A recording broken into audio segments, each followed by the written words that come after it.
వచ్చే కేసెస్ ఏవి ఎక్కువగా వస్తుంటాయి, ఏవి ఎక్కువగా మీకు అవుతుంటాయి?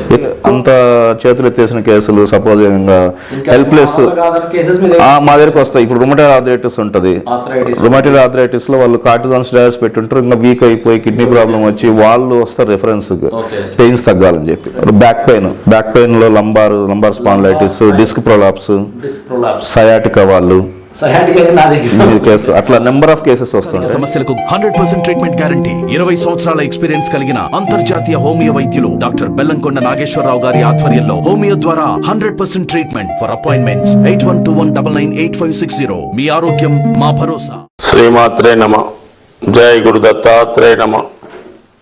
ఈ వీడియోలో మనం 2024వ సంవత్సరం ఫిబ్రవరి నెల మాస ఫలితాలు మేషరాశి వారికి ఏ విధంగా ఉండబోతున్నాయి అన్న విషయాన్ని మనం ఈ వీడియోలో పరిశీలించే ప్రయత్నం చేద్దాం. మరి ఫిబ్రవరి మాసంలో గ్రహస్థితి పరిశీలించినప్పుడు ఈ మాసం అంతా ఇంచుమించుగా గురుగ్రహ సంచారం మేషరాశి అందే ఉండడం ఈ రాశి వారికి కలిసొచ్చే అంశం. అలాగే 11వ స్థానంలో శనిగ్రహ సంచారం కూడా జాతకులకి అనుకూలంగానే ఉన్నది. అయితే మనం ప్రస్తుతం చర్చించుకున్నటువంటి మాస ఫలితాల ప్రకారం రవి యొక్క గమనం చాలా ఇంపార్టెంట్గా జాతకం మీద ప్రభావం చూపిస్తుంటుంది. కాబట్టి ప్రస్తుతం ఈ రాశి వారికి ఇంచుమించుగా ఫిబ్రవరి 15వ తారీఖు వరకు కూడా రవి దశమ స్థాన సంచారం చేయడం జరుగుతుంది. దశమ స్థానంలో శని భగవానుడికి దిగ్బలం పొందడం జరుగుతుంది. అంటే ఉచ్చగ్రహం ఎటువంటి ఫలితం ఇస్తుందో ఇంచుమించుగా అటువంటి ఫలితం దశమ స్థానం అందున్నటువంటి రవి మరి జాతకుడికి ఇవ్వడం జరుగుతుంది. అంటే రవి ఎప్పుడైతే గోచారీత్యా బలమైన స్థానంలోకి రావడం జరిగిందో, ముఖ్యంగా ఈ రాశిలో ఉన్నటువంటి స్వతంత్ర వృత్తిలో ఉన్న వాళ్ళకి, ముఖ్యంగా రియల్ ఎస్టేటు రాజకీయ రంగంలో ఉన్న వాళ్ళకి వాళ్ళ యొక్క హోదా పెరుగుతుంది, పరపతి పెరుగుతుంది, వాళ్ళు కమాండింగ్గా వృత్తిని నిర్వహించగలరు. సో అలాగే మంచి వ్యాపారం కూడా ఈ నెలలో అధికారుల సహకారంతో, రాజకీయ నాయకుల సహకారంతో చాలా ఉత్తమమైన ఫలితాలు ఈ రాశివారు పొందడం జరుగుద్ది. ముఖ్యంగా మరి ఉద్యోగస్తులకి, ప్రభుత్వ ఉద్యోగస్తులకు కానీ ప్రైవేటు ఉద్యోగస్తులకు కానీ మరి రవి భగవానుడు దశమ స్థానంలో ఉండడం మంచిదైనప్పుడు కూడా బుధగ్రహంతో కలిసి సంచారం చేయడం వల్ల, అంటే తృతీయాధిపతితో కలిసి అలాగే దశమ స్థానంలో సంచారం చేయడం, ఈ రెండూ కూడా జాతకుడికి వృత్తిపరమైనటువంటి మార్పుకి కారణమవుతూ ఉంటాయి.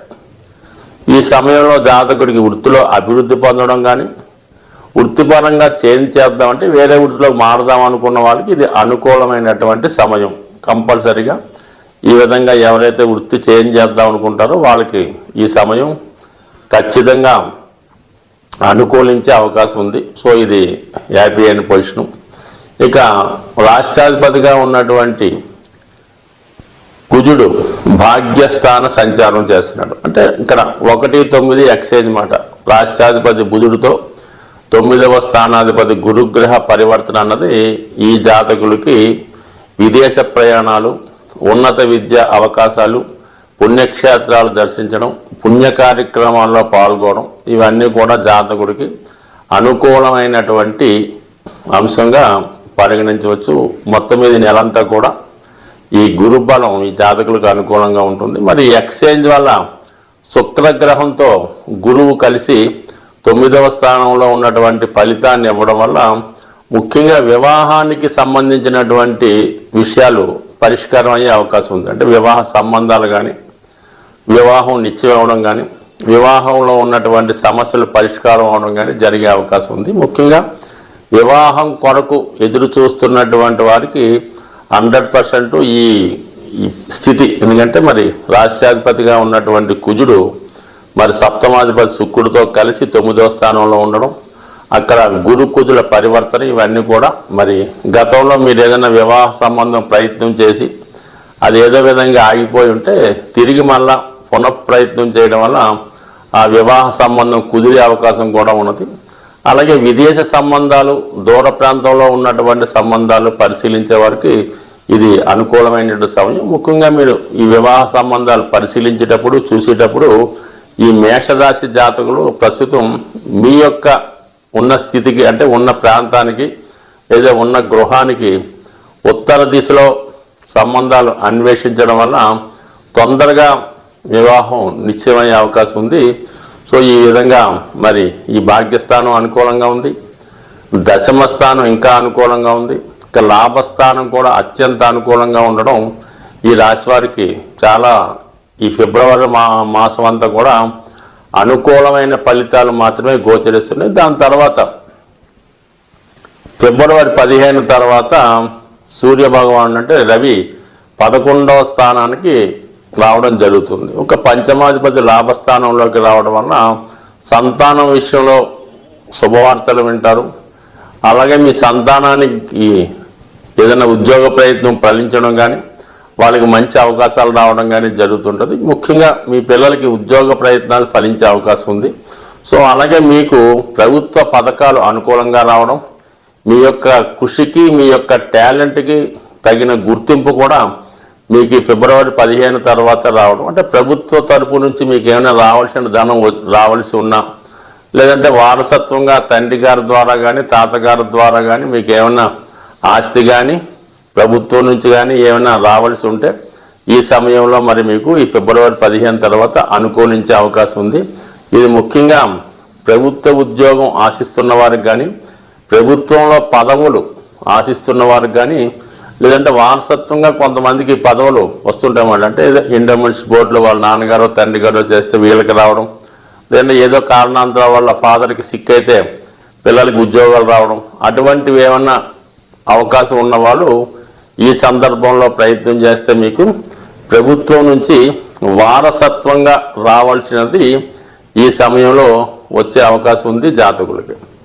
సో ఇక అలాగే 6వ స్థానంలో ఉన్నటువంటి కేతుగ్రహం కూడా మీకు చక్కని విజయ అవకాశాలని ఇవ్వడం జరుగుతుంది. ఓవరాల్గా ఈ రాశివారు ఈ నెలలో ముఖ్యంగా పూజించవలసినటువంటి దైవం సూర్య భగవానుని ఎక్కువగా పూజించడం వల్ల, అలాగే హనుమాన్ చాలీసా పారాయణ, హనుమాన్ ఆలయ దర్శనం చేసుకోవడం వల్ల ఖచ్చితంగా మీకు ఈ మాసంలో అనుకూలమైన ఫలితాలు వచ్చే అవకాశం ఉంది. స్వస్తి.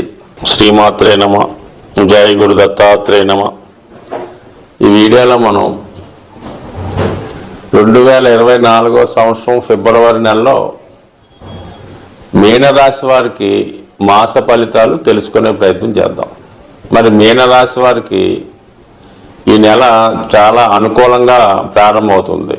ముఖ్యంగా ఈ నెల ఫిబ్రవరి నెల 15 వరకు కూడా 11వ స్థానంలో రవిగ్రహ సంచారం.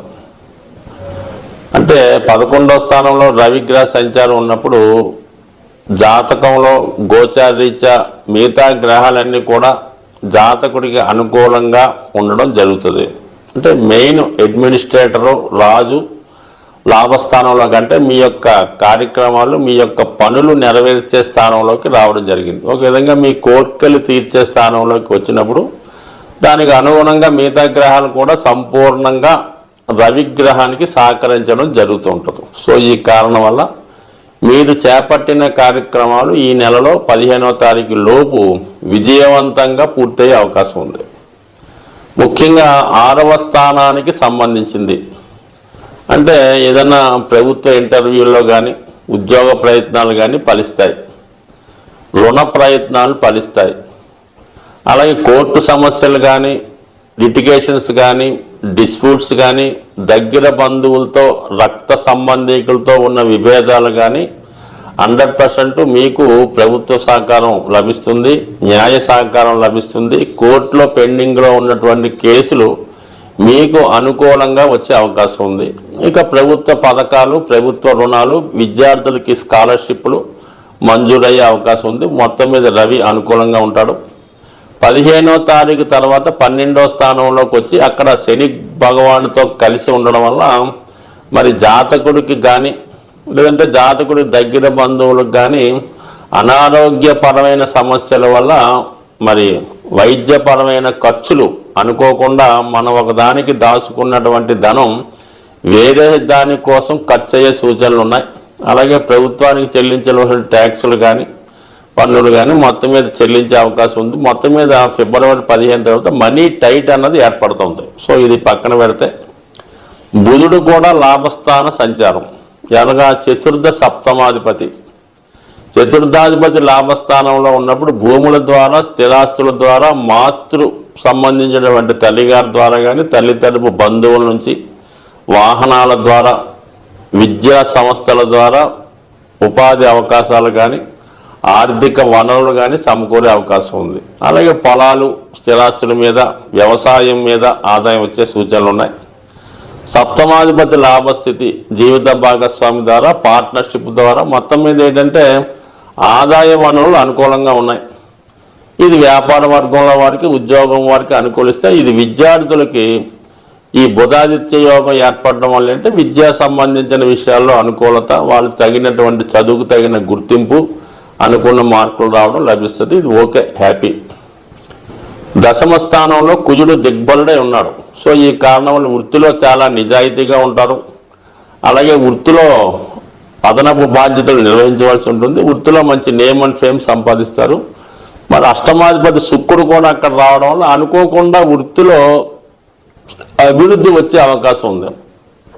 టెంపరీగా ప్రమోషన్ రావడం కానీ లేదంటే అధికారుల యొక్క మీ పైవారి యొక్క బాధ్యతలు మీరు నిర్వహించడం వల్ల కానీ జరిగే అవకాశం ఉంది. అలాగే వృత్తిలో స్త్రీల యొక్క సహకారం, కొలీగ్స్ యొక్క సహకారం ఏర్పడే అవకాశం ఉంది. కొంతమందికి మీద వాళ్ళ యొక్క జన్మ జాతకాన్ని బట్టి సడన్గా ఉద్యోగంలో మారే అవకాశం కూడా ఉంది. అంటే ఉన్న ఉద్యోగాన్ని విడిచిపెట్టి వేరే ఉద్యోగంలోకి మారడం కానీ, అనుకోకుండా వేరే ఉద్యోగం ట్రాన్స్ఫర్ రావడం కానీ, వృత్తిపరమైన చేంజెస్ వృత్తిలో మార్పులు రావడం సహజంగా మరి కొంతమందికి ఈ నెలలో జరిగే అవకాశం ఉంది. మొత్తం మీద వృత్తిపరమైన మార్పులు బాగున్నాయి. ఆదాయ వనరులు బాగుంది. ప్రభుత్వ అధికారుల సహకారం బాగుంది. ఇవన్నీ ఓవరాల్గా బాగుంటాయి. ఇంకా కుటుంబ స్థానంలో గురుగ్రహ సంచారం మరి చక్కగా మరి గురువు 2, 6, 10 స్థానాల్ని శుభపరచడం వల్ల వృత్తిలో ఉన్నటువంటి అన్ని సమస్యలు పరిష్కారం అవుతాయి. కుటుంబ విషయాల్లో మీ మాటకి అనుకూలంగా పెరుగుతూ ఉన్నది. మీ మాటకి కుటుంబ సభ్యులు గౌరవిస్తారు. కుటుంబంలో శుభకార్యాలు లాంటివి జరుగుతూ ఉంటాయి. అలాగే ధనస్థానంలో ఉన్నటువంటి గురువు భాగ్యస్థానంలో ఉన్నటువంటి ఈ గ్రహాలను కూడా వీక్షించడం వల్ల అంటే 2, 6, 10 యాక్టివేట్ అవుతుంటాయి. ఈ 3 గ్రహాలు కూడా ఉద్యోగపరంగా అభివృద్ధి రావడం జరుగుతుంటుంది. అలాగే గురు శుక్రుల్ని కుజుల్ని వీక్షించడం వల్ల కూడా వివాహానికి సంబంధించినవి శుభకార్యాలకు సంబంధించిన కార్యక్రమాలు అనుకూలంగా ఉంటాయి. అంటే మొత్తం మీద అన్ని గ్రహాలు అనుకూలంగా ఉన్నాయి. అయితే సహజంగా జరుగుతున్నటువంటి ఏలినాటి శని ప్రభావం వల్ల ధనం మాత్రం ఎక్కువగా ఖర్చు అవుతుంటుంది. ఒకదాని కొరకు దాచిన ధనం వేరే దానికోసం ఖర్చు అవుతుంటుంది. అనవసర ఖర్చులు ఎక్కువగా జరుగుతుంటాయి. ఇదే సమయంలో మొగమాటానికి పోయో ఇతరుల అవసరాలకు చూసి వారికి అప్పు ఇవ్వడం కానీ వారికి సహకరించడం కానీ చేస్తే ఆ ధనం ఇంచుమించుగా పోగొట్టుకోవడం జరుగుతుంది. కాబట్టి మీరు పరోపకారానికో ఇతరుల ఉపకారానికో ధనం మీ దగ్గర ఉన్నా సరే అప్పు చేసైనా సరే ఇచ్చే కార్యక్రమం మాత్రం చేపట్టుకోకండి. ఎందుకంటే అటువంటి అవసరాలు మీకు అతి తొందరలో రాబోతున్నాయి. ఇప్పుడు మీరు ఇతరుల అవసరానికి మీరు ధన సహకరిస్తే అప్పుడు మీరు ఇబ్బంది పడి ఇతరులకి దగ్గర అడగవలసి ఉంటుంది. కాబట్టి ప్రస్తుతానికి ఆర్థికపరమైన క్రమశిక్షణ తప్పనిసరిగా పాటించండి. ముఖ్యమైన అవసరాలకు మాత్రమే ధనాన్ని ఖర్చు పెట్టవలసి అయ్యండి. ఇతరులకు ఎట్టి పరిస్థితులు కూడా ఆర్థికపరమైన సహాయం చేయకుండా ఉండడం మంచిది. సో ఇది ఈ విధంగా ఉంటే రాహు రాశి యందు సంచరించడం వల్ల ఇతరుల ప్రలోభాల వల్ల కానీ మానసిక బలహీనతల వల్ల కానీ ఏదో ఒక బలహీనతకి జాతకుడు లొంగే అవకాశం ఉంది. సాధారణంగా ఏలినాటి శనిలోనే జాతకుడు ఏదో ఒక వ్యసనానికో బలహీనతకో లోనవుతూ ఉంటాడు. దాని కొరకు ధనాన్ని పోగొట్టుకోవడం జరుగుతూ ఉంటుంది. అలాగే ఉద్యోగంలో క్రమశిక్షణ లేకుండా సరిగ్గా డ్యూటీ చేయలేకపోవడం, అలాగే అక్రమార్జనకు అలవాటు పడడం కూడా కొంతమందికి జరుగుతూ ఉంటుంది. కాబట్టి అంటే రాహు ప్రభావం వల్ల కంపల్సరిగా నిజాయితీగా వ్యవహరించండి. ఎంత కష్టపడతారో దాన్ని మాత్రమే ఆశించడం, ఎటువంటి అక్రమ సంపాదన లేకుండా ఉంటే జాతకుడికి ఎటువంటి ఏలినాటి శని ఇబ్బంది పెట్టదు. కాబట్టి ఆర్థిక క్రమశిక్షణ, ఆదాయ వ్యయాల్లో కూడా పాటించండి. కేవలం దైవ మార్గంలో, ధర్మ మార్గంలో ప్రయాణించడం వల్ల కంపల్సరీగా రాబోయే పీరియడ్ అంతా కూడా మీకు ఒక మంచి వ్యక్తిగా అభివృద్ధి పరిచే అవకాశం ఉంది. స్వస్తి.